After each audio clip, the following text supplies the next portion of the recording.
Hey everyone, welcome back to Corporate Decoder, the place where we decode the hidden messages in corporate filings. Today, we're diving into Travelzoo's latest report, and let's just say their latest financial checkup might be interesting. Before we get into the nitty-gritty, make sure you're subscribed to the channel. We're here to break down these complex documents so you don't have to.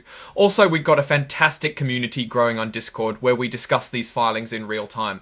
You find the link in the description below. Shoo, we've got a fantastic community growing on Discord where we discuss these filings in real time. You find the link in the description below. Alright, so Travelzoo just dropped a report and it's pretty much a heads up that they're sharing their second quarter 2025 financial results.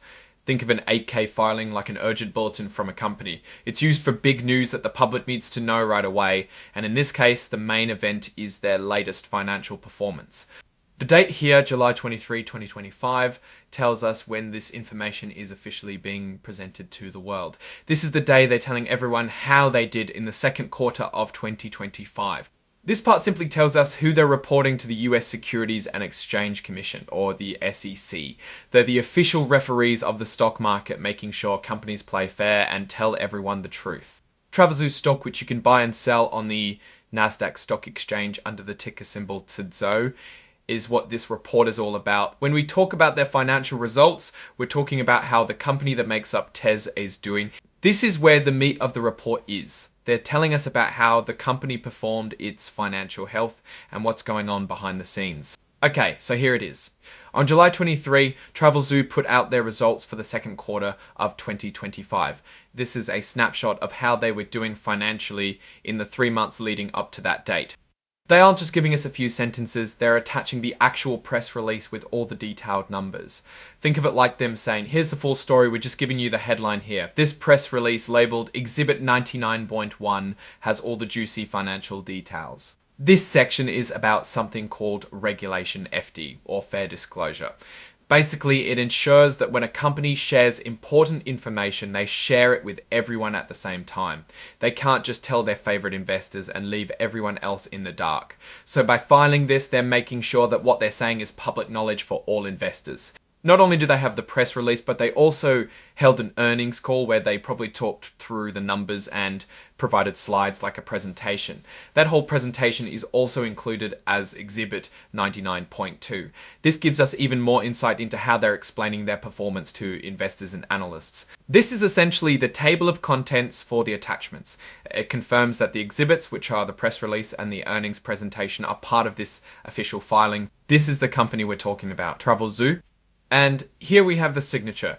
Jeff Hoffman, who is the financial controller for North America, has signed off on this report, attesting that everything is accurate to the best of his knowledge. This signals that the financial information has been reviewed and approved by a key finance person within the company. This is Exhibit 99.1, the actual press release. This is where we'll find the specific numbers. And this is Exhibit 99.2, the presentation they used during their earnings call. This can often be a more visual and direct way to understand their key financial takeaways. Now let's get to the important part, the actual numbers. While this filing doesn't contain full financial tables directly within the 8K itself, it points us to the press release and presentation for those details. Typically, an 8K like this is an announcement of results. The real deep dive into revenue, profit, loss, and other financial metrics would be in those attached exhibits. Let's imagine what we might find in those attached documents. We'd be looking for key figures like revenue, earnings per share, and maybe some operational metrics. For example, if the press release noted a significant jump or dip in revenue, say a 15% increase, that could mean they're successfully attracting more customers or increasing prices. Conversely, a 10% drop in revenue would signal trouble, perhaps indicating customer churn or a weakness in their offerings compared to competitors. Warren Buffett always says to understand a company, you need to understand its earnings. If Travelzoo's revenue is down, we'd want to know why. Is it a one-time thing or a sign of a bigger problem? We'd also be looking at their profit margins. If their profit margin shrinks, even if revenue stays the same, it suggests their costs are going up faster than their sales. That's like buying ingredients for a cake for $10 and selling the cake for $12, but suddenly those ingredients cost $11. You're selling more cakes but making less money overall. The investor presentation, Exhibit 99.2, could provide even more color. They might break down revenue by region or by product line, giving us a clue as to what parts of their business are performing well and which are lagging. For instance, if their North American revenue is booming while their European revenue is flat, it tells us where their growth is coming from and where they might need to focus more attention. We'd also want to see how their earnings compare to what analysts were expecting. If they beat expectations, it's generally a positive sign. If they miss, the market can react negatively, even if the numbers themselves aren't catastrophic. It's all about managing expectations. Looking at a company like Travelzoo, which is in the travel deal space, their performance is often tied to broader economic trends and consumer spending habits. If people are feeling confident about the economy, they're more likely to book trips and look for deals. If there's economic uncertainty, travel is often one of the first things people cut back on. So their financial results are a reflection not just of their own operations, but also of the general environment they're operating in. Up to now, let's transition into what this actually means for Travelzoo. The fact that they are issuing an 8K on this date means they are adhering to regulations, ensuring transparency with the public market. This report is specifically about their financial health and operational results for the second quarter of 2025. This confirms they are a publicly traded company and are thus obligated to report their financial activities to the SEC. It's a standard part of being a public entity, demonstrating their commitment to regulatory compliance. While this is their official headquarters, for our purposes, what matters more is what they are doing with their business, not just where their office is located. This information is more for official record keeping than for understanding their operational strategy. To summarize, this filing is essentially a notification that Travelzoo has released its quarterly financial results. The core information, the actual numbers, would be found in the referenced press release and earnings presentation. We would analyze those documents for revenue trends, profitability, and year-over-year comparisons to gauge the company's performance and identify any potential risks or opportunities. Now looking at Travelzoo's business model, they operate in a competitive online travel market.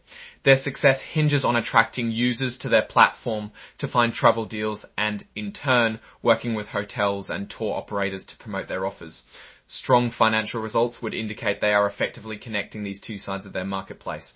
Weak results might suggest increased competition, a slowdown in travel demand, or issues with their deal sourcing capabilities. The key takeaway from an 8K like this is to prompt us to go and look at those detailed exhibits, the press release, and the presentation to understand the story behind the headline numbers. In my opinion, Travelzoo, like many companies in the travel sector, faces a dynamic environment. Their ability to adapt to changing consumer preferences and technological shifts is crucial. The reported financial results will offer clues about their market position and competitive resilience.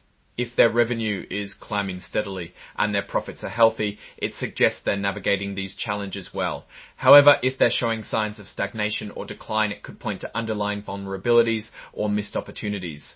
We'd need to see those figures to make a solid judgment. Alright, that's our breakdown of this Travelzoo filing. What's your take on these results and what they signal for the company's future? Drop your thoughts in the comments.